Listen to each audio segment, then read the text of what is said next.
Oke, semuanya, kita live Instagram lagi. Akhirnya, teman-teman ya, Duta Pajak Abal-Abal is back, teman-teman ya.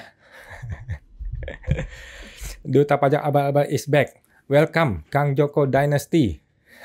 Hari ini luar biasa, teman-teman ya. Hari ini adalah salah satu hari paling bersejarah dalam Indonesia dalam sejarah 78 tahun kita merdeka ya.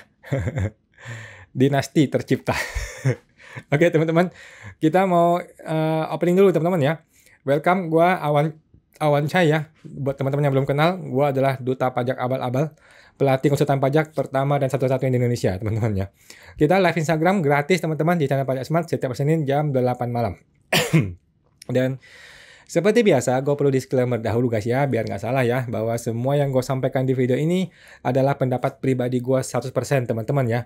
Ini bukanlah kajian akademis, tidak dapat dibuktikan kebenarannya, belum tentu sesuai peraturan pajak yang berlaku guys ya. Jadi mohon koreksinya apabila ada yang salah guys. Nah, walaupun gue seorang konsultan pajak yang resmi ya teman-teman ya, tetapi isi video ini bukanlah saran profesional konsultan pajak guys. Oke, teman-teman semua tidak bisa dan tidak boleh menjadikan video ini sebagai satu-satunya pedoman lu untuk melaksanakan kewajiban perpajakan lu ya. Teman-teman masing-masing, karena kita kan masing-masing orang tuh punya kasus yang berbeda-beda guys. Oke. Teman-teman mohon konsultasikan dengan konsultan pajak Anda masing-masing atau ke penyuluh di KPP apabila ada yang mau ditanyakan lebih spesifik lain tentang perpajakan Anda ya. Awan akan tersedia gratis secara langsung di live Instagram Pajak Smart setiap hari Senin malam jam 8 malam seperti biasa. Oke. Nah, kita promo dulu teman-teman, kita promo dulu ya sebelum mulai. Apakah teman-teman ada yang merasa takut dengan petugas pajak? Nah, seperti gua takut ya teman-teman ya. Takut diintimidasi, takut dicari-cari kesalahannya, atau takut diancam dan sebagainya. Nah, kalau masih ada ketakutan itu teman-teman ya, Anda bisa langsung ikut ke pelatihan PSTP gue. Program siapatakutpajak.com teman-teman ya, akan membantu Anda untuk menghadapi petugas pajak, siap menghadapi surat SP2DK, pemeriksaan, bahkan hingga melawan oknum teman-teman ya. Segera daftar di www.siapatakutpajak.com guys, oke? Ada promo khusus nih bulan ini. Teman-teman akan bergabung dalam komunitas eksklusif PSTP di grup Telegram ya bersama gua. Kita bisa diskusi tentang masalah pajak Anda tanpa batas waktu. Dan kita akan bertemu langsung via online teman-teman ya, setiap hari Jumat malam jam 8 malam khusus bagi member PSTP saja. Oke, ada bonus nih, batch 6 ini bisa ketemu langsung dengan gua ya, one on one private selama 45 menit ya, satu kali aja. Oke guys. Manfaatkan masa promo ini hanya di bulan ini saja.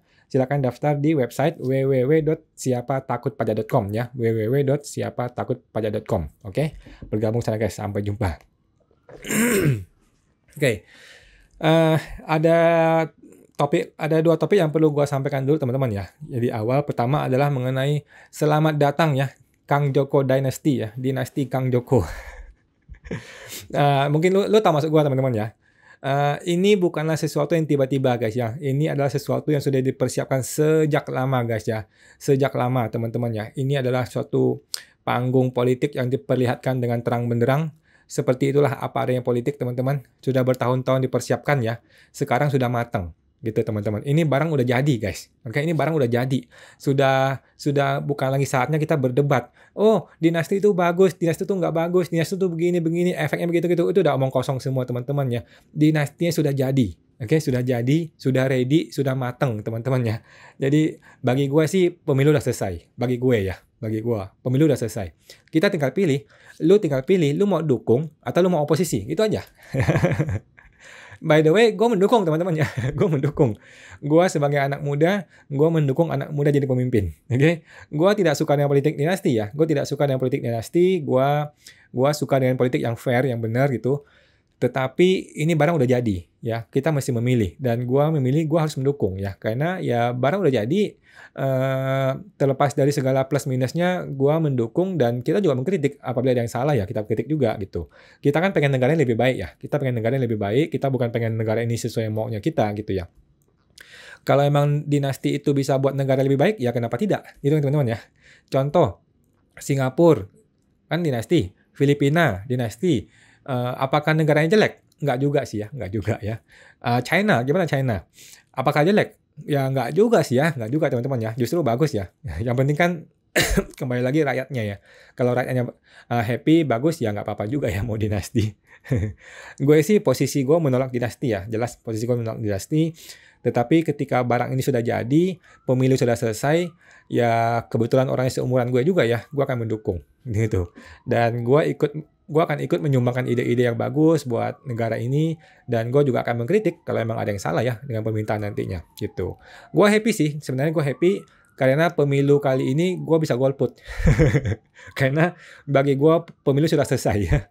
Bagi gue pemilu sudah selesai, gue tidak perlu ikut pemilu lagi, gue nggak perlu coblos lagi, jadi di hari pemilu gue bisa jalan-jalan nanti. Oke. Oke, sekarang kita ngomongin pajak guys. Oke, kita ngomongin pajak. UMKM 0,5% itu orang pribadi, kalau lu sambil kerja di kantor, apakah bisa? Karena ada orang, hari ini, pagi ini, ada tersebar video di TikTok, di mana ada orang ceramah gitu ya, entah dia konsultan atau bukan gitu ya, dia bilang gini, ada orang karyawan sambil UMKM pedagang, karyawan ya, sambil UMKM pedagang, tidak punya suket PP 55, kemudian diomelin sama AR. Loh, kok lu bisa pakai 0,5%? Loh, kan gua pedagang katanya. Terus AR-nya bilang, mana suket lu? Nggak ada. Terus dia bingung gitu loh. Nah, itu salah teman-teman ya. Mohon maaf nih, Bapak AR-nya error ya. Untuk orang pribadi, itu tidak ada hubungan lu punya suket atau tidak punya suket. PP 55 dalam rangka kualifikasi 0,5% UMKM. Itu teman-teman ya. Orang pribadi punya atau tidak punya suket 0,5%, tetaplah dia qualified 0,5% UMKM kalau kenyataannya memang dia berdagang. Gitu teman-teman ya. Jadi yang dilihat adalah kondisi sebenarnya. Yang dilihat itu bukanlah lu punya suket atau tidak punya suket ya teman-teman ya. Itu mesti kita pahami ya. Itu video TikTok itu salah tuh video itu ya. Jadi tidak ada dasar hukum di mana seorang UMKM itu harus punya suket. Tidak ada teman-teman ya hukum itu ya. Yang namanya UMKM ya UMKM, terlepas dia dari punya suket atau tidak punya suket PP 55. Itu teman-teman ya. Oke. Kita akan tanya jawab. Kalau ada yang mau bertanya silakan bertanya. Mumpung IG gue masih ada teman-teman ya, belum dihilangkan oleh oknum lagi teman-teman ya. Mumpung IG gue masih hidup, udah aktif, udah 2 kali nih, udah 2 kali dihilangkan oknum, sekarang hidup lagi. Nah, apakah minggu depan akan rest in peace kita nggak tahu teman-teman ya. Mudah-mudahan enggak ya, karena oknumnya TSM ya, terstruktur, sistematis dan masif. Oke. Bapak Putra 9555, bahas MK aja. Waduh, sudah teman-teman, tadi sudah gue bahas ya. Kita terima keputusan MK, itu bersifat final dan binding, dan kita udah nggak usah ribut mengenai putusan MK. Kita saatnya melihat ke depan. Sekarang negara ini mau dibawa kemana? Oke, dan gue sih terus terang gue akan mendukung. Gue akan mendukung siapapun yang menang, dan kita sudah tahu siapa yang akan menang ya. Dan gue akan mendukung, berhubung dia juga anak muda kayak gue, kita mendukung. Kalau salah ya kita kritik gitu. Kalau salah kita kritik, tetapi gue tidak akan jadi oposisi. Gue akan mendukung, gue kasih saran-saran gue. Kalau perlu gue masuk dalam sistem untuk membantu dia. Itu sih.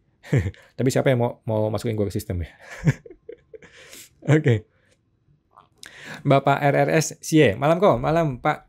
Bagaimana kelanjutan kasus yang kemarin? Jadi kasusnya itu yang kemarin itu sudah terbit SPHP ya, yang luar biasa lucu, luar biasa ajaib, luar biasa super duper mukjizat ya.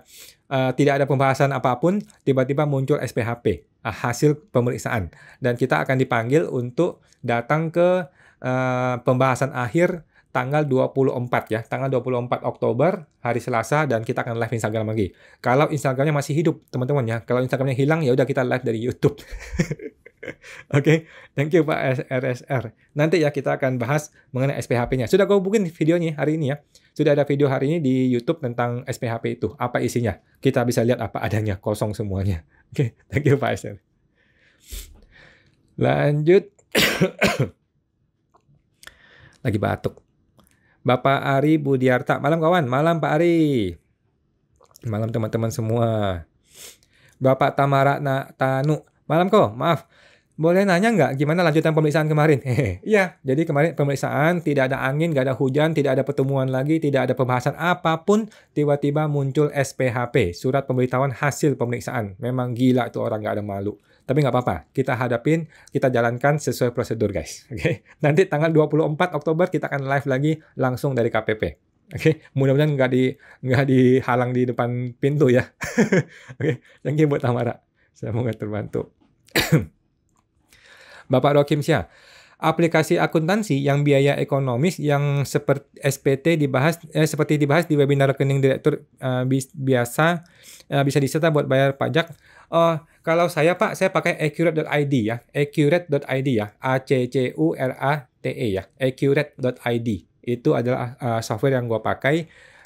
Dulu juga gue pakai dari yang zaman dia offline juga gue pakai, sekarang sudah online gue pakai juga. Sejauh ini gue cukup familiar dengan Accurate. Accurate sudah lengkap lah, sudah lengkap. Kalau mau yang lain ya mungkin journal.id juga bisa, Zahir juga bisa. Nah, kalau gue lebih familiar dengan Accurate.id, harganya murah, dia cukup murah. Cuman sekitar 250.000 per bulan. 250.000 per bulan tuh murah loh. Untuk kebayang ya teman-teman ya, industri IT itu sulit sekali. Industri IT itu susah. Dia bayar IT itu mahal sekali. Nah, kita tinggal pakai harganya cuma 200.000, 300.000 sebulan tuh murah sekali. Oke, silakan dicoba Pak Rokemsyah. Saya mengatakan itu Pak Rokemsyah.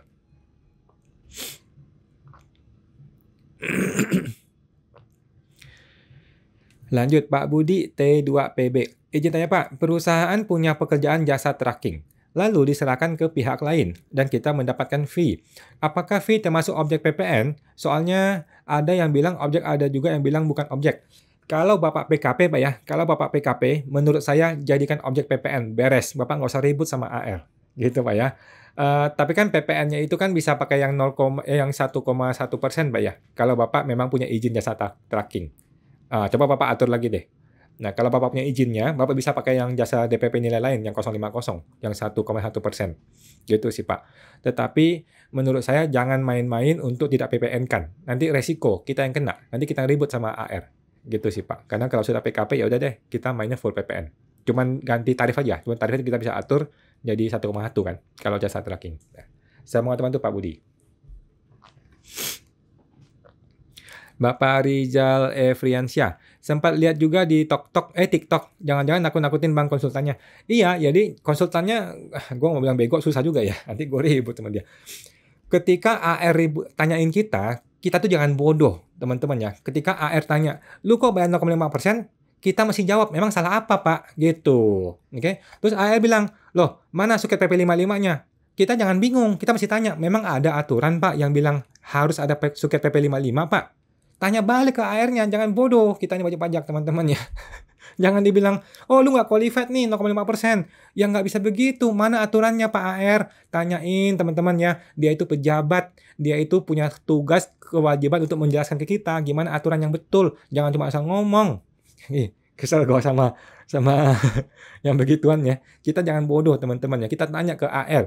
Kalau lu bilang gua tidak qualified UMKM, mana aturannya? Kasih gua lihat. Oke. Di PP 55 tidak ada penjelasan bahwa harus punya surat keterangan baru boleh qualified 0,5%. Nggak ada itu aturan seperti itu. Oke. Suket PP 55 itu dipakai kalau kita dipotong oleh pihak lain. Pihak lain ini mau potong PPh 23. Kita bilang, oh jangan PPh 23, tapi 0,5%. Gue punya suket nih, kasih lihat. Supaya kita dipotongnya PPh final 0,5% oleh pihak lain. Gitu loh. Tetapi suket PP 55 bukanlah syarat atau kewajiban untuk kita qualified PP 55 atau tidak. Gitu ya. Itu clear ya. Gue sudah sering sampaikan itu. Masih ada orang bikin TikTok begitu. Sorry ya. Thank you Pak Rizal. Ibu Yuli Haryanto, malam kawan, malam Bu. Jika suami dibelikan rumah orang ortunya tahun 2015, tapi belum pernah dilapor di SPT, terus tahun ini mau dijual, apakah nanti tidak akan jadi masalah di pajaknya? Gimana caranya supaya aman? Oke, yang pertama menurut saya, laporkan dulu deh di SPT Ibu atau si suami, laporkan dulu. Ibu boleh lapor di SPT tahun lalu, boleh, SPT 2022 kan, tinggal pembetulan. Pembetulan, masukkan barang itu, tuliskan tahun 2015 ya, kemudian tuliskanlah ada penghasilan hibah dari orang tua 2015, gitu. Barulah dijual tahun ini, gitu. Setahu saya sih si notaris akan minta deh. Notaris itu akan minta SPT itu sudah ada barang itu, baru bisa dijual. Kalau nggak bisa.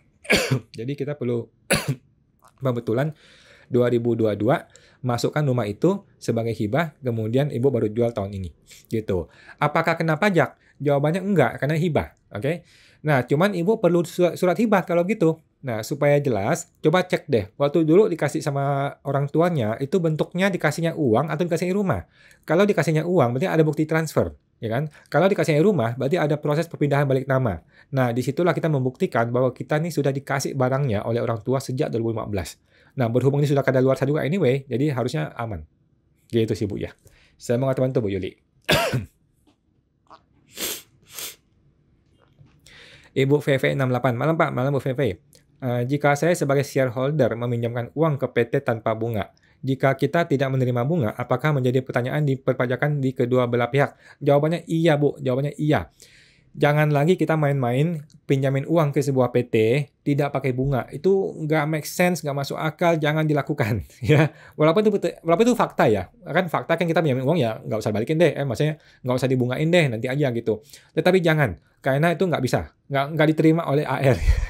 AR nggak terima, dan kasus seperti itu sudah masuk ke pengadilan beberapa kali dan sudah kalah di pengadilan. Oke, jadi kalau kita pinjamkan uang kepada PT, kenakan bunga. Gitu, kenakan bunga. Anggap aja bunga deposito gitu kan. Anggap aja bunga bank, anggap aja dia pinjam sama bank gitu kan. Kan sama aja ada bunga gitu. Gitu ya.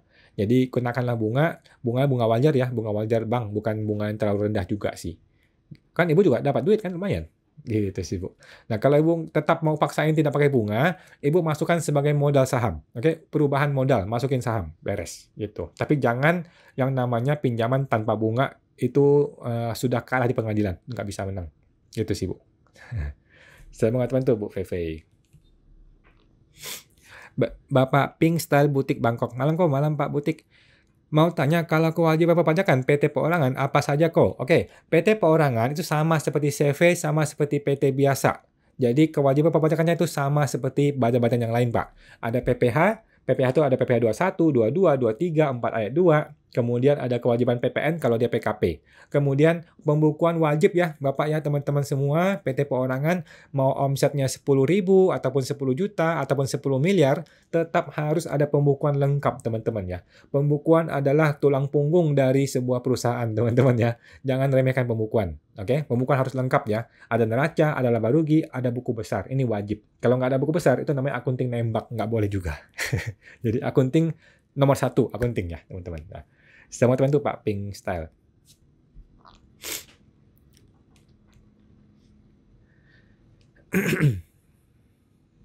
Oke, Bapak Gegana Aditya Nur. Kelanjutan pemeriksaan kemarin gimana kok? Hari ini sudah gue bikin video terbaru ya di YouTube teman-teman bahwa SPHP sudah terbit ya. Nggak ada angin, nggak ada hujan, nggak ada proses apapun, tiba-tiba muncul SPHP ya. Ajaib luar biasa ya. Nggak ada malu tuh pejabat. Ajaib luar biasa ya. Nah, sudah aku terbitkan di video dan kita akan datang ke undangan pembahasan akhir di tanggal 24 Oktober dan kita akan live lagi teman-teman ya. Oke, semoga terbantu Pak Gegana. Mudah-mudahan IG-nya belum dihilangkan ya nanti ya. Masih bisa live. Bapak Rohim Syah. Baik, makasih kok infonya. Sama-sama. Pak Rohim Syah, sehat selalu. Ibu Lisa Mona, malam kok, malam Bu Lisa. PPh 21 karyawan PHK tapi nggak mau dipotong karyawannya, bisa masuk dalam biaya kok? Tidak bisa, Bu.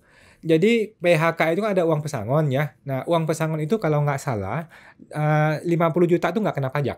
Kalau nggak salah ya, dari 0 sampai 50 juta tuh nggak kena pajak. Ya udah PHK dia, tetapi kasih uang pesangon. Nah, pesangon itu kalau nggak salah dari 0 sampai 50 juta tuh nggak usah bayar pajak. Gitu, Bu. Coba cek lagi aturannya di Google ya. Seingat saya begitu sih. Jadi memang nggak kena pajak kok. Kalau memang masih di bawah 50 juta ya pesangonnya. Kalau lebih ya kena 5%. Ya boleh lah kena 5% gitu ya. Tetapi jangan masuk biaya, nggak bisa. Tetap harus potong PPh 21. Nah, semangat teman-teman Bu Lisa. Ibu Farida Handoyo 74. Malam kok. Malam Bu. Kalau PPN jasa atas fee franchise berapa? PPN jasa atas free franchise. Setahu saya sama Bu, 11% seperti biasa. Setahu saya tidak ada keistimewaan untuk free franchise. 11% PPN biasa. Nah, saya mau teman-teman Bu Farida.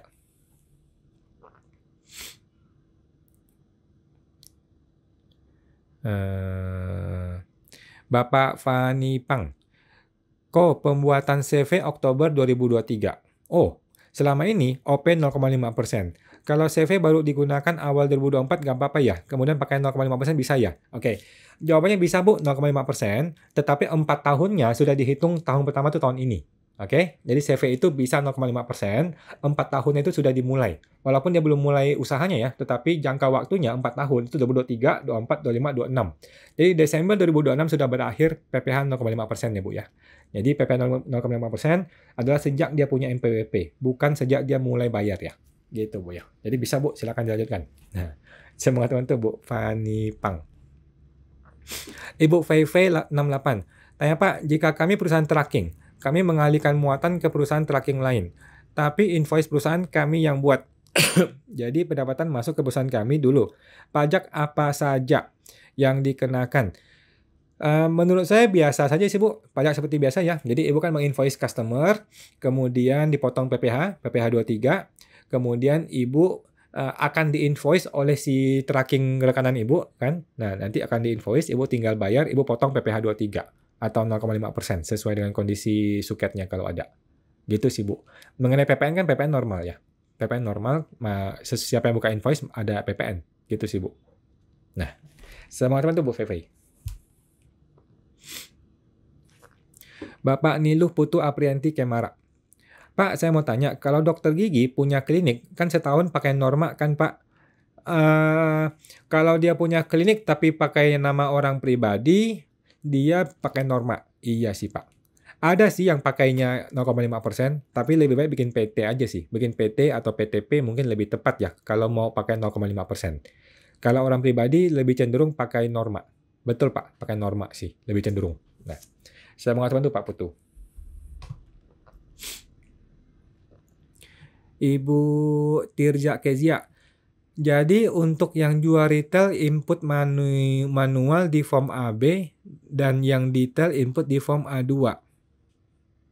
Apa nih Bu? Terpotong Bu, terpotong Bu, sorry.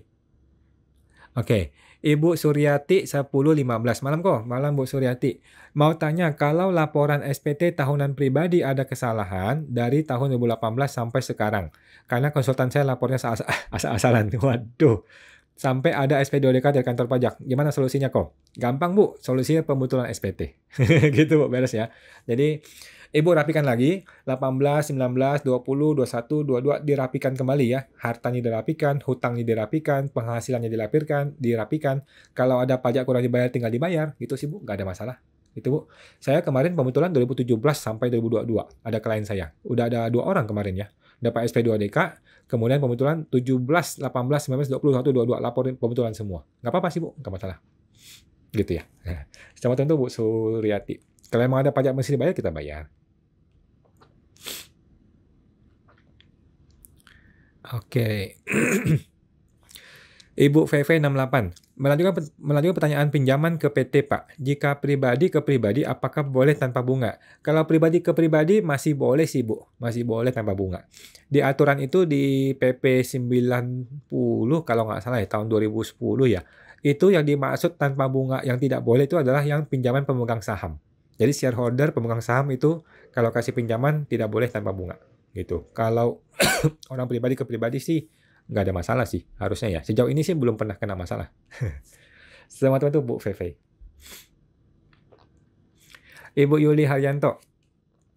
Langsung dibelikan dalam bentuk rumah dan langsung di atas namakan suami saya. Oke. Uangnya Bu, uangnya. Jadi kan uangnya itu kan si orang tua transfer ke rekeningnya si developer kan. Nah, itu ada buktinya kan. Nah, disitulah kita membuktikan bahwa uang itu berasal dari si orang tua. Nah, minta bukti transfer itu. Jadi, buktinya adalah bukti transfer tahun 2015 itu barang bukan punya saya, tetapi uangnya orang tua saya dikasihkan. Nah, ada buktinya. Ya udah, itu clear sebagai hibah gitu. Lebih aman sih Bu bikin surat hibah. Lebih aman bikin surat hibah bahwa pada tanggal sekian tahun 2015 saya orang tua kasih kepada si anak namanya ini, mau bilang uang boleh, mau bilang rumah boleh. Nah, senilai sekian mulai hari ini barang itu jadi miliknya dia. Gitu sih Bu. Nah, surat hibah itu supaya membantu lebih aman aja sih. Gitu. Nah, saya mau katakan tuh Bu Yuli. Ibu Tirja Kezia, kok tanya lagi, kalau direktur sekaligus pemegang saham pinjam uang ke PT juga harus dikenakan bunga ya kok? Ini enggak sih. Kemudian PT bayar PPh 23 final 15 atas pendapatan bunganya. Kalau dia kenakan bunga, maka PT masukin sebagai penghasilan lain-lain. Tidak kena PPh 23, karena kan PPh 23 itu bersifat memotong kan. Kalau orang pribadi kan tidak memotong ya. Jadi kalau PT itu hutang, barulah dia potong PPh 23. Tetapi kalau PT itu punya piutang, maka tidak potong, karena kan orang pribadi nggak bisa potong. Nah, cuman kalau ini boleh tanpa bunga, gitu sih. Cuman orang pajak kadang-kadang akan mengkoreksi ini menjadi dividen terselubung, gitu Bu ya. Jadi kalau ada kirim uang ke ke pemegang saham, kemudian kita catat sebagai piutang, lama nggak dibalikin gitu ya. Nah, cenderung akan dibilang sebagai dividen terselubung. Disuruh bayar 10%. Gitu. Alangkah baiknya kalau emang ini nggak mau dibalikin, ya udah kasih dividen aja, kasih dividen bayar 10% beres. Gitu sih, Bu. Saya teman-teman tuh Bu Tirza. Bapak Budi T2PB. Pak Wan, forwarder mendapat pekerjaan dari agen lunak $500. Kita tidak tahu HPP-nya berapa. Lalu kita bantu tagihkan 500 dan kita transfer ke lunak. Itu apakah PPh 26 semua? Oh, lunak itu luar negeri. Pekerjaan dari luar negeri. Lalu kita bantu tagihkan 500 dan kita transfer ke lunak. Itu kena PP 26 nggak? Kena sih, Pak. Kena ya PP 26 ya. Kena PP 26, 20% Pak, potong aja. Memang harusnya gitu. Nah, semua teman tuh Pak Budi. Ibu Suryatik 1015. Kok tanya lagi. Kalau di SPT tahunan pribadi ada kelebihan laporan uang tunai, apakah bisa pembetulan dan bisa dijelaskan bahwa itu ada kelebihan laporan uang tunai? Boleh Bu, boleh. Tidak perlu penjelaskan, langsung Ibu buang aja boleh. Mau diturunkan langsung juga nggak apa-apa. Orang pajak tidak akan marah kalau kita turunin harta. Gitu Bu ya. Tetapi orang pajak akan tanya kalau harta kita naik. Nah gitu Bu. Kalau hartanya naik akan ditanya penghasilannya cocok apa enggak gitu. Kalau harta turun kan nggak ada masalah. Harta turun ya kenapa turun? Ya saya main judi kalah gitu nggak ada masalah gitu Bu ya. Baik kalau harta turun nggak akan jadi masalah. Kalau harta naik, nah itu masih cek dulu penghasilannya cocok apa enggak. Gitu. Nah, saya mengatakan tuh Bu Surati. Oke. Bapak Hendri Awan, satu kata hari ini pokoknya kok. Apa tuh satu kata? Thank you Pak Hendri. Ibu Melia, kok kalau udah firma itu lapor pajaknya 1771 atau 1770? 71 Bu ya, 71. Firma adalah badan, sama seperti CV, PT, yayasan, semua itu sama ya. Adalah pakai 1771 badan ya. Ya. Semua teman-teman Bu Melia. Ibu Suryatik, kok apa bedanya laporan SPT pribadi yang dia punya PT dan CV?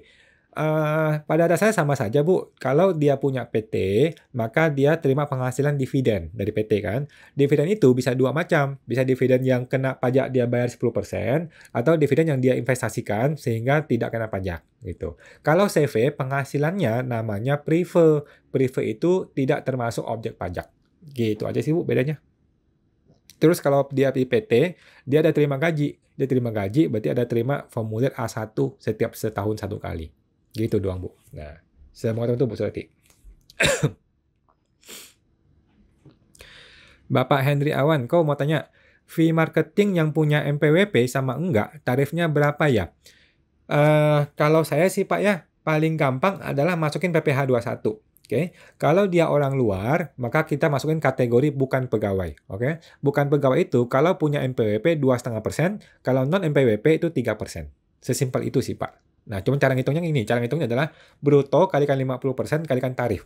Tarif kan 5%. Jadi bruto kalikan 50 kalikan 5% sama dengan 2,5%. Kalau punya NPWP. Kalau tidak punya NPWP, maka menjadi lebih tinggi 20%. Alias dari 2,5 menjadi 3%. Gitu sih Pak. Tapi harus ada KTP ya, wajib ada KTP ya teman-teman ya. Nah, semua teman tuh Pak Henry. Bapak Rizal Friansyah, kok saya punya saham di perusahaan non-bursa efek Indo. Setelah 5 tahun ada kenaikan capital gain. Pajaknya bisa ikut tarif 0,1% seperti penjualan saham di bursa efek apa tidak bisa? Tidak bisa Pak, tidak bisa. Capital gain itu adalah penghasilan pajak progresif biasa. Gitu sih Pak. Sebenarnya yang namanya non-bursa itu tidak ada capital gain. Yang namanya perusahaan non-bursa tidak ada namanya capital gain. Itu sih sebenarnya. Gitu. Cuman nanti ketika dia jual, ada dapat duit lebih kan. Nah, itulah capital gain kan. Nah, capital gain itu akan kena PPh progresif, bukan PPh final seperti saham biasa ya. Bukan. PPh progresif. Setahu saya begitu, Pak. Nah, saya mau teman tuh Pak Rizal. Bapak Budi, Pak, jika yang meminjamkan adalah karyawan perusahaan kepada perusahaan, apakah menurut pajak harus ada bunga juga ya, Pak?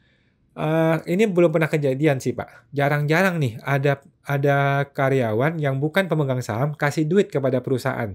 Ini hampir nggak pernah terjadi. Yang terjadi kebalikannya, gitu. Tetapi kalau terjadi ya boleh-boleh aja. Memang aturannya kan hanya untuk pemegang saham. gitu. Cuman saran saya jangan Pak, jangan. Ini menghindari konflik.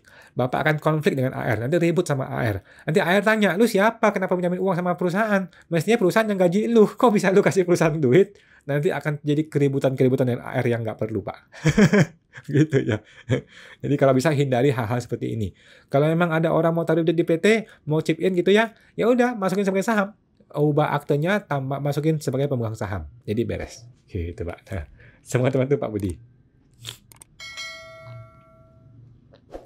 Bapak Ibu Rusmini Iskandar, PT baru berdiri, apakah harus lapor supaya bisa pakai tarif pasal 17? Oke, PT baru berdiri itu defaultnya, normalnya itu langsung 0,5%. Oke, kalau Ibu mau pakai tarif pasal 17, maka Ibu perlu mengajukan surat. Nah, surat itu pakai online ya Bu, pakai online. Masuk ke DJP online, pilih ke menu layanan, kemudian KSWP. Oke, menu KSWP, Ibu pilih yang namanya memilih menggunakan tarif PPh umum. Gitu Bu. Nah, itu. Ibu dapat surat itu, maka itu Ibu boleh menggunakan pasal 17 di tahun pertama. Gitu Bu. Tetapi kalau nggak ada surat itu, maka secara default Ibu pakai 0,5%. Biasanya sih begitu. Nah, semoga teman-teman Bu Rusmini. Ibu Tamara Tanu, kok kalau pemeriksaan itu kan perusahaan ya. Kalau perorangan jarang diperiksa ya. Nggak juga Bu, itu klien saya lagi diperiksa tuh di YouTube tuh lagi rame. Ya jarang sih, jarang OP diperiksa ya, jarang-jarang sekali ya. Cuman ya kalau KPP mau ya boleh-boleh aja diperiksa. Ada-ada aja sih. Kalau badan yang lebih sering. Karena kan kalau badan itu kan pembukuan lengkap ya, jadi lebih mudah ditembak gitu. Kalau orang pribadi susah nembaknya. kayak kayak klien saya ini nih, mau cari sampai kemana pun nggak ketemu. Gitu Bu. Nah, selamat itu Pak Tamara. Bapak Henry Awan, kok apakah setiap penerima penghasilan itu dipotong oleh pihak kedua?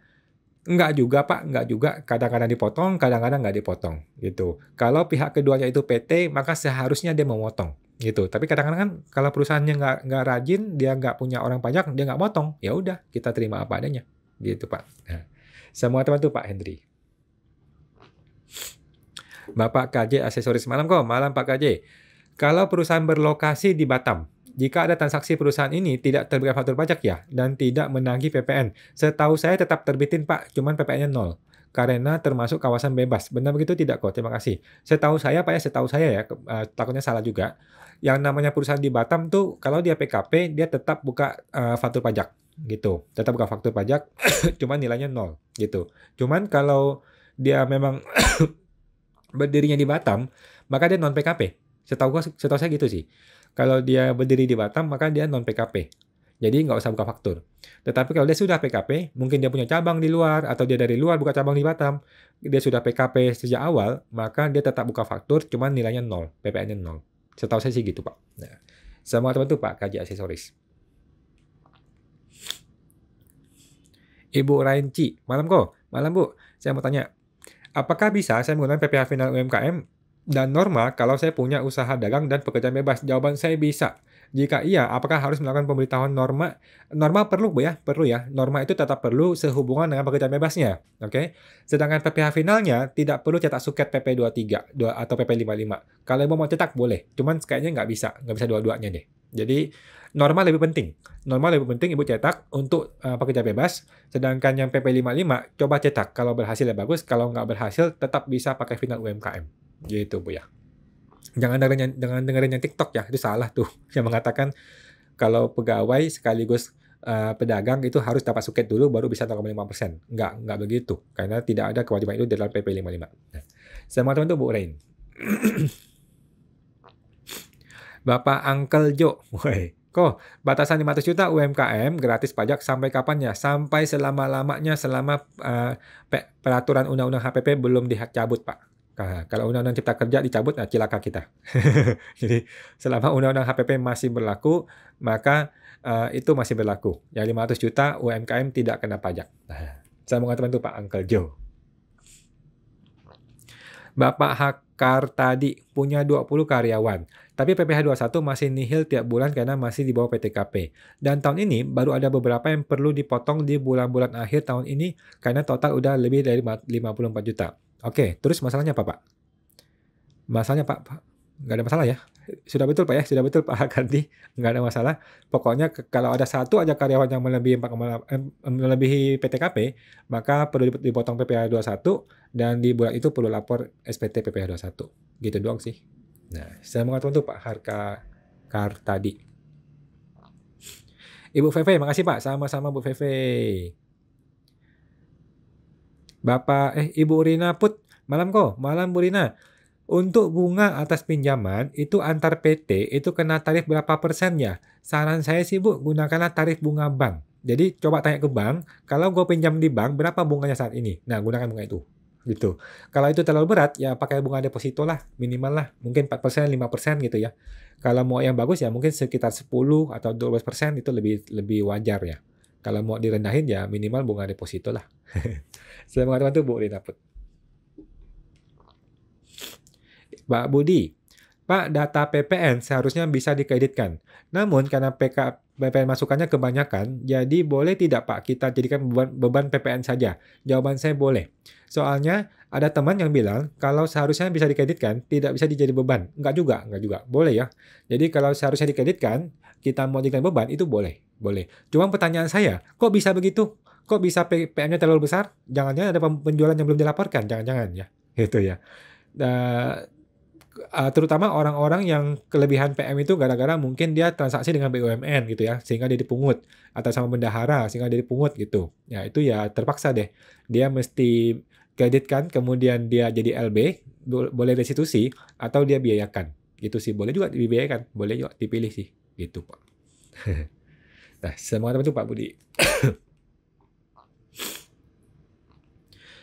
Ibu Rusmini Iskandar, malam kok, mau tanya.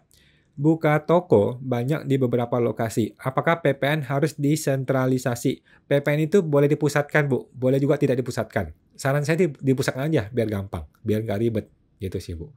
Boleh dua-duanya. Mau dipusatkan boleh, mau tidak dipusatkan juga boleh. Tapi saran saya dipusatkan lebih baik. Nah, saya mengatakan itu Bu Rusmini. Bapak Tata Tokong, malam kok izin tanya. Perusahaan kami diperiksa 2020. Statusnya saat itu rugi. Karena saat itu pembukuan belum lengkap, nggak ada buku besar. Apakah ada sanksi tidak ada buku besar? Sanksinya akan ada Pak, tetapi bukan gara-gara tidak ada buku besar. Nah, sanksi akan muncul ketika terjadi koreksi-koreksi oleh pemeriksa pajak. Nah, ketika dia mengkoreksi-koreksi, akan muncul laba rugi yang baru. Laba rugi yang fiskal ya. Nah, di dalam laba rugi fiskal ini, yang tadinya rugi bisa berbalik arah menjadi untung. Nah, untung inilah yang akan kena pajak, ya Ibu masih bayar pajaknya nanti Pak. Gitu ya. Jadi, akan muncul pajak dan muncul sanksi, tapi bukan gara-gara buku besar, tapi gara-gara koreksi fiskal. Gitu Pak. Jadi tunggu aja, tunggu hasil pemeriksaannya. Kalau memang ada koreksi, kalau pajak itu masuk akal ya Bapak bayar aja pajaknya. Gitu sih. Tapi kalau pajaknya terlalu tinggi ya Bapak negosiasi. Gitu sih Pak ya. Saya mengatakan itu Pak Tata Tokong.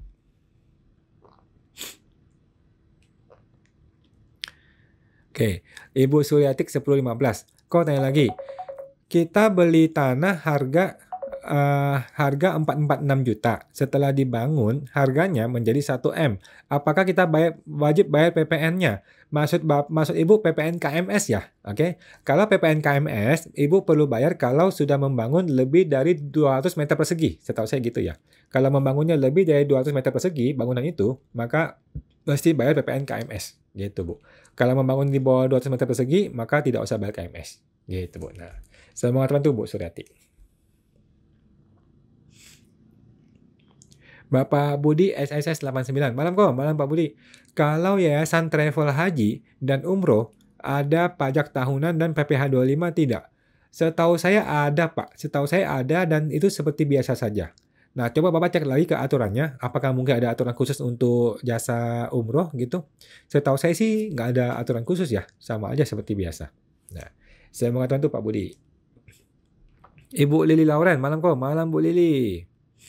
Bapak Henry Awan, kok kelebihan PT sama CV apa saja ya? Karena kalau PT bagi laba kena dividen, sedangkan CV prefer dan bukan objek pajak, kenapa nggak bikin CV aja? Jawabannya nggak juga ya, nggak juga.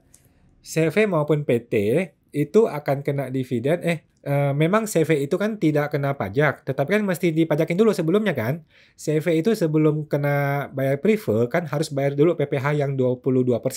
Betul ya? Nah, sedangkan PT itu dia bisa aja bayar gaji kan. Kalau dia bayar gaji, kalau masih di bawah 54 juta, itu nggak usah bayar pajak, gitu kan. Masih di bawah 54 juta, nggak usah bayar pajak, dan tidak usah bayar yang 22%, gitu. Jadi belum tentu ya CV lebih bagus.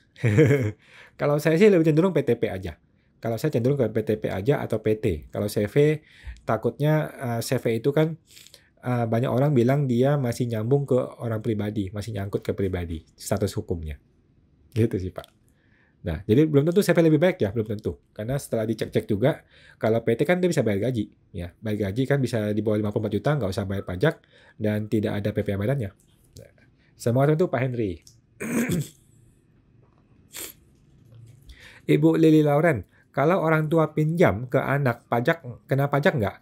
Saya rasa nggak sih, Bu. Kalau orang tua ke anak atau saudara-saudara, orang pribadi gitu, nggak kena pajak sih. Bilang piutang-piutang aja, piutang sama hutang gitu aja sih. Yang perlu kena bunga itu adalah pinjaman pemegang saham, hutang pemegang saham. Nah, semangat untuk Bu Lili. Bapak Tonyong 07, kok mau tanya, kalau 2021 omset masih di bawah 4,8 M pakai PP UMKM. Di 2022 omset di atas 4,8 M, jadi pakai pencatatan. Nah, katanya kena PPN omset di atas 4,8 M walaupun non PKP, betul nggak? Jawabannya betul Pak Tonyong ya. Jadi yang namanya pengusaha lebih dari 4,8 M, maka dia sudah wajib PKP dan wajib kenain PPN. Kalaupun dia tidak PKP, maka tetap harus bayar PPN. Gitu sih, Pak. Jadi segeralah jadi PKP, Pak. Segeralah jadi PKP. Kalau Bapak ini orang pribadi tidak mau PKP, Bapak boleh bikin PT. Bikin PT atau PTP. Nah, di sana PPN-nya. Gitu sih, Pak. Nah, semangat teman-teman Pak Tanyong. Bapak Rido Arianti, kok kalau AR-nya pakai apa tuh?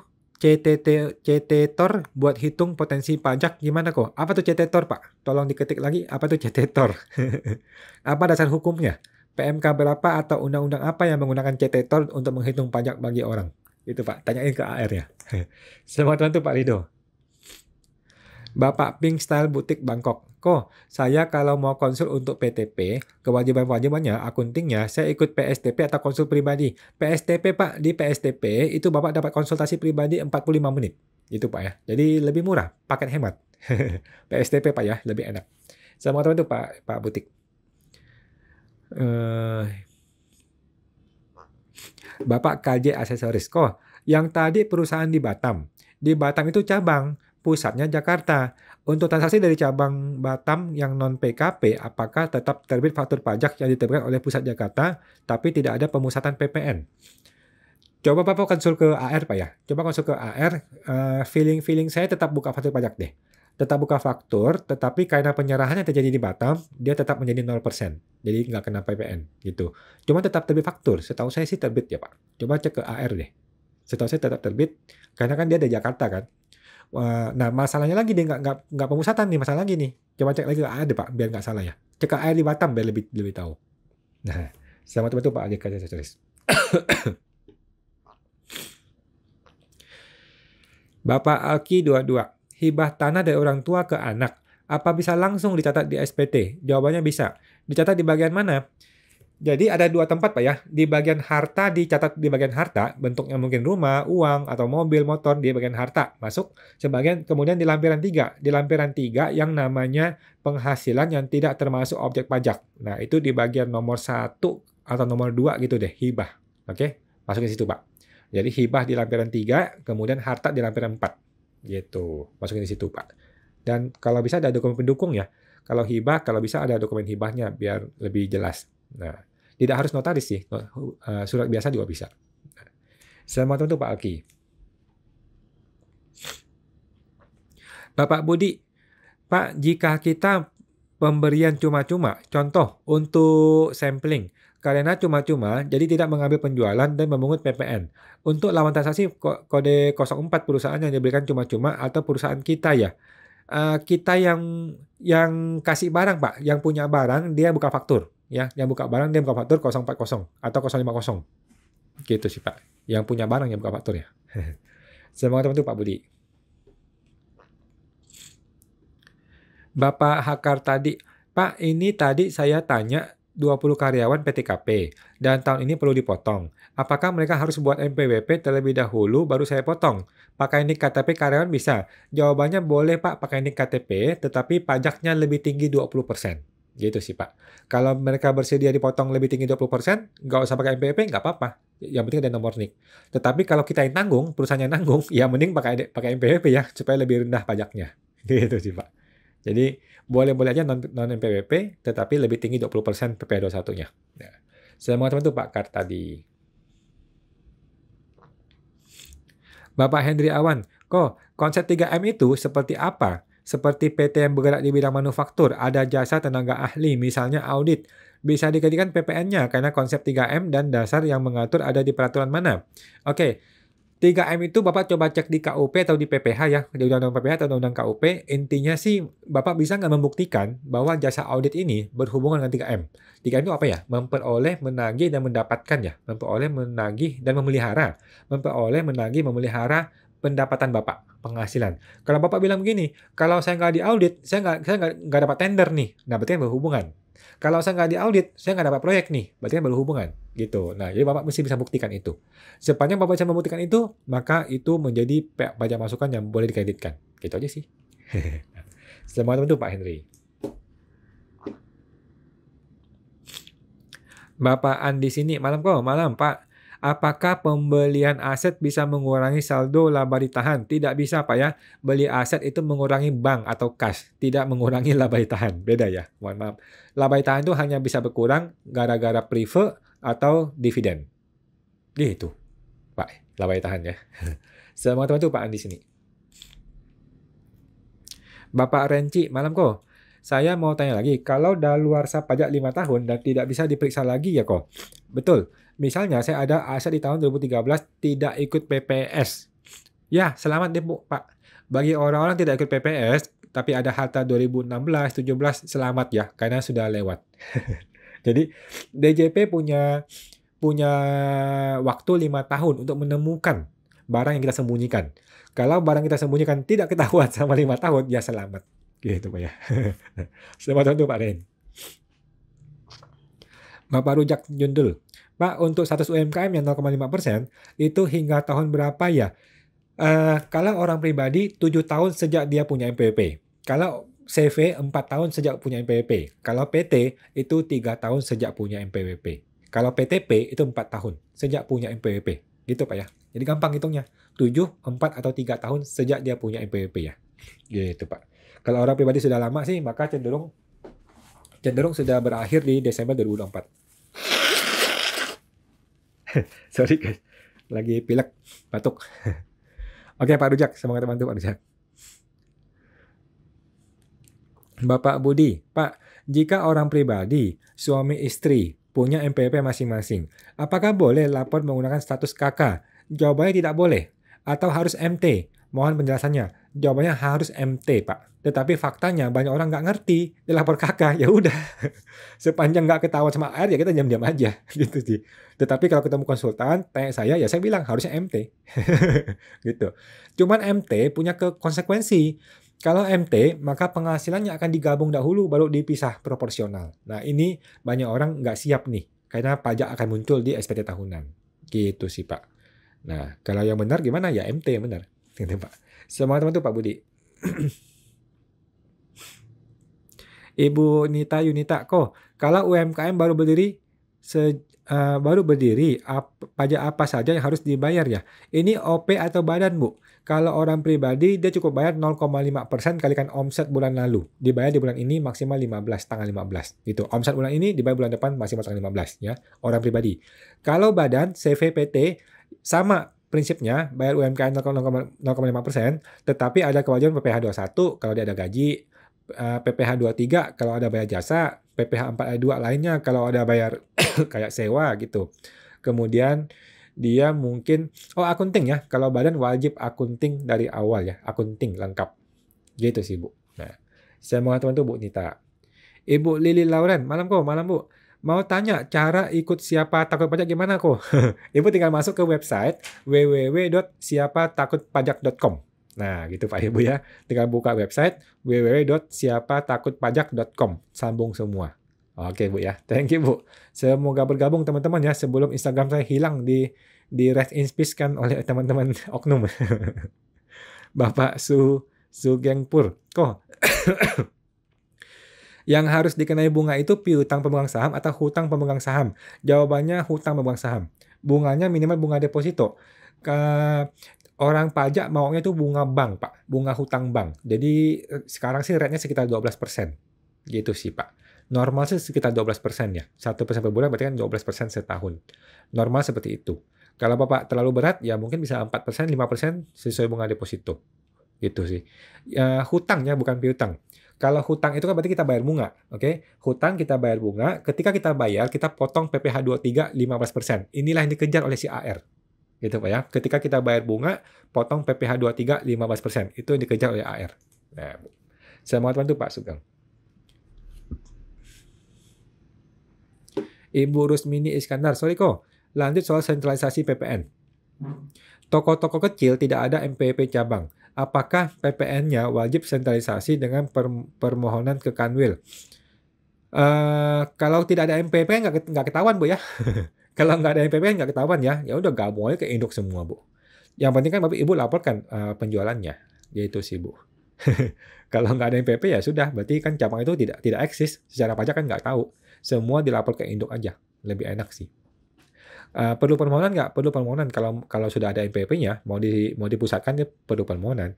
Tetapi kalau nggak ada MPP ya berarti nggak ada, nggak eksis. Cuman kalau mau niat baik ya laporkan ke pusat penjualannya, gitu Bu. Saya mau itu Bu Rusmini. Ibu Farida Handoyo. Kalau bank-bank tahun 2020, apa ada potensi dibuka? Jawabannya ada. Walau sudah ikut PPS. Oh enggak, sorry ya. Teman-teman yang ikut PPS itu selamat ya. 2020 sudah selamat. Enggak usah dipikirin 2020, sudah selesai urusannya. Oke, disentuh aja enggak sama AR ya. Tidak akan disentuh yang tahun 2020 bagi yang sudah ikut PPS K2 ya, PPS K2. Jadi selamat, tidak akan diapa-apain yang 2020 ke bawah. Tetapi 2021, 22, 23 itu tetap harus dilaporkan ya, yang benar gitu Pak ya. Nah, saya mau bantu Bu Farida. Bapak Sony F. Halim. Gimana kabar SP2DK auto pemeriksaannya Om? Sudah auto SPHP Om. Jadi SP2DK sudah selesai, pemeriksaannya belum ada angin, nggak ada hujan, sudah ada SPHP ya, surat pemberitahuan hasil pemeriksaan. Nah, sudah saya bikin tuh videonya pagi ini ya. Mungkin 2 hari lagi kita akan komentari SPHP itu. Semangat teman-teman Pak Sony. Kita akan live lagi tanggal 24 Oktober langsung ke KPP karena itu ada undangan untuk pembahasan akhir SPHP. Bapak Yudi Awan Agus 77. Kalau suatu perusahaan karyawannya tidak melebihi PTKP, dari sisi penghasilan, apakah setiap bulan harus lapor PPh pasal 21? Tidak perlu Pak ya, tidak perlu. Kalau tidak ada satupun PPh 21 yang dibayar, maka di bulan tersebut tidak usah lapor PPh 21. Oke? Kalau ada di satu bulan di mana ada satu aja karyawan yang melebihi PTKP yang masih bayar PP 21, maka seluruh karyawan itu harus dilapor di bulan tersebut di SPT PP 21-nya. Gitu Pak ya. Gampangnya sih gini, ada bayar nggak? Kalau ada bayar PP 21, maka perlu lapor. Kalau nggak ada bayar, nggak usah lapor. Gitu. Saya mengatakan tuh Pak Yudi Awan Agus.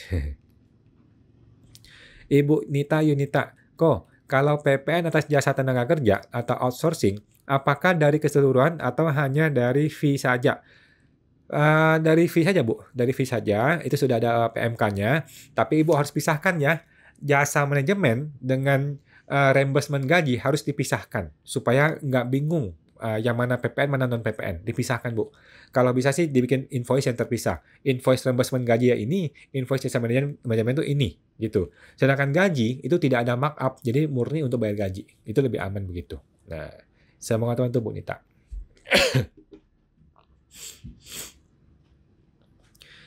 Bapak Robert Usep Tiawan. Apabila sebuah PT pakai PPh UMKM, apakah bisa menjadi PKP? Jawabannya bisa. Ya Pak ya. Siapapun itu boleh memilih mau PKP atau boleh non-PKP.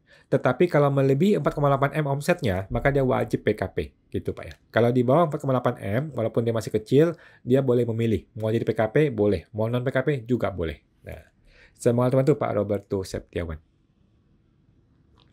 Bapak Budi T2PB.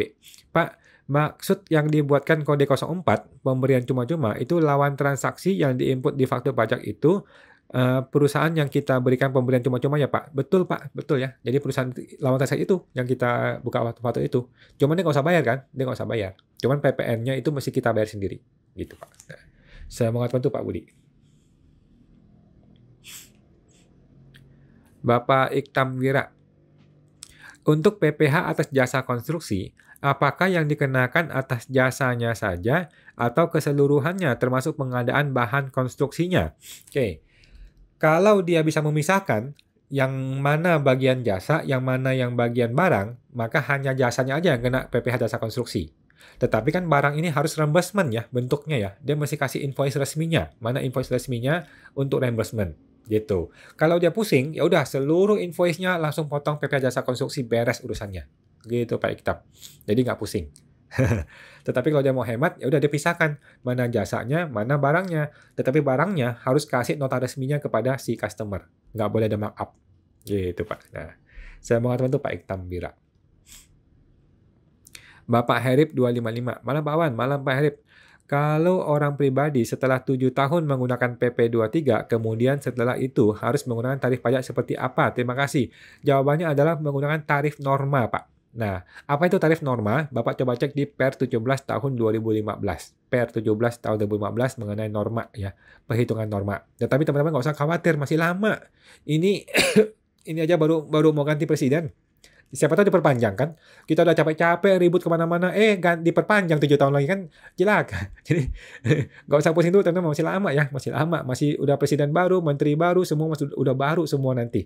Oke, jadi nggak usah pusing dulu, masih lama. Oke. Tapi kalau jawabnya apa? Jawabnya adalah norma ya. Semua teman-teman Bu, Pak Herib. Bapak Andi sini. Menyambung tadi kok, jika nilai saldo laba ditahan misal 1M berupa kas. Lalu, beli aset kendaraan senilai 500 juta. Bukannya saldo laba ditahan sisa 500 juta kok? Tidak. Oke? Jadi gini, yang namanya neraca kan ada kiri kanan ya. Yang kiri adalah aset, yang kanan adalah laba rugi dan hutang. Hutang dan modal, ya kan? Di sebelah kiri ada uang 1M, sebelah kanan ada laba ditahan 1M. Oke? Yang sebelah kiri nih, uang ini berkurang 500 juta.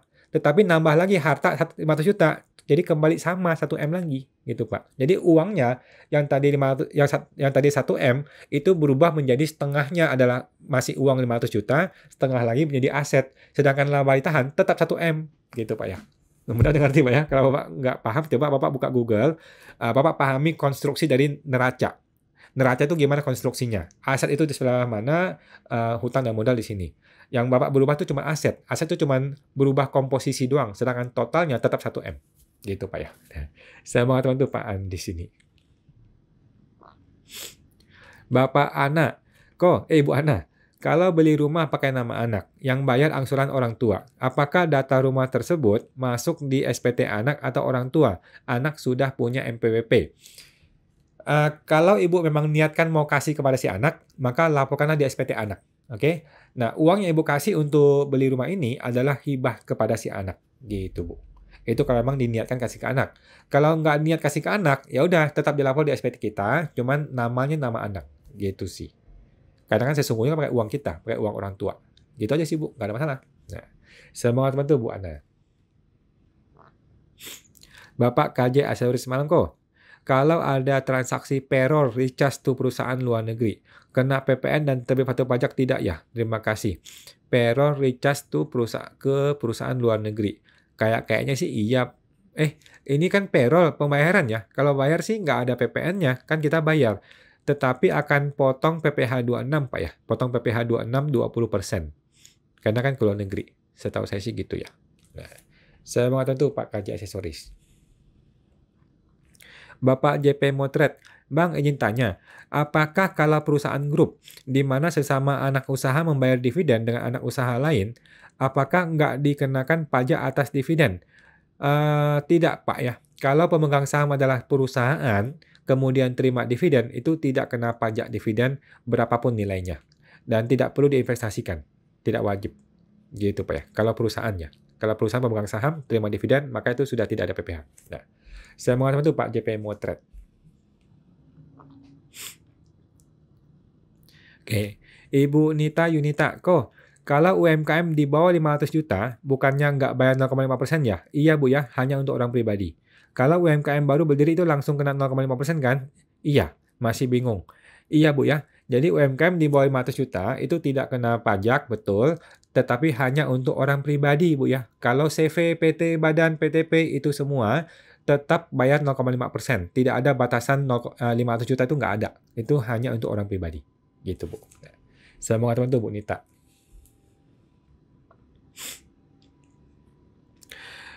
YHA Nixon 24 kok. Misalnya udah mengajukan pengurangan PPh 25 menjadi nihil Juli Desember 2023 karena omset menurun. Tapi jika November naik omset, bagaimana pembayaran asuransi PPh 25-nya? Oke.